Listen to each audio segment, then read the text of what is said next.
Everyone. ఈరోజు మేము చింత చిగురు పప్పు చేస్తున్నాం.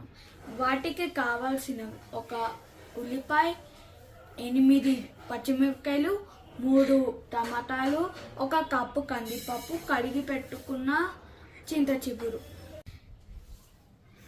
ఇవన్నీ కోసినాక కడిగి పెట్టుకున్న కందిపప్పులో ఇవన్నీ వేసుకుందాం.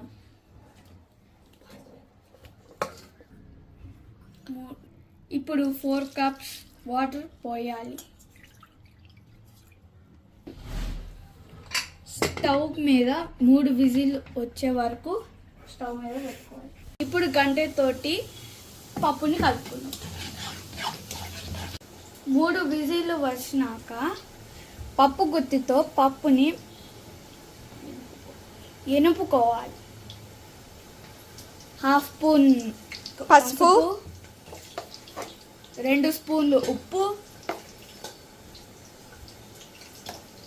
2 స్పూన్లు కారం. 5 నిమిషాలు స్టవ్ మీద పెట్టుకోవాలి. ఇంకొక పక్క బాండీలో నూనె వేసుకొని తాలింపు వేసుకుందాం. వెల్లుల్లిపాయ, మినప్పప్పు, ఆవాలు, జీలకర్ర, కరివేపాకు. తాలింపు బాగా వేసాక పప్పులో వేసుకుందాం.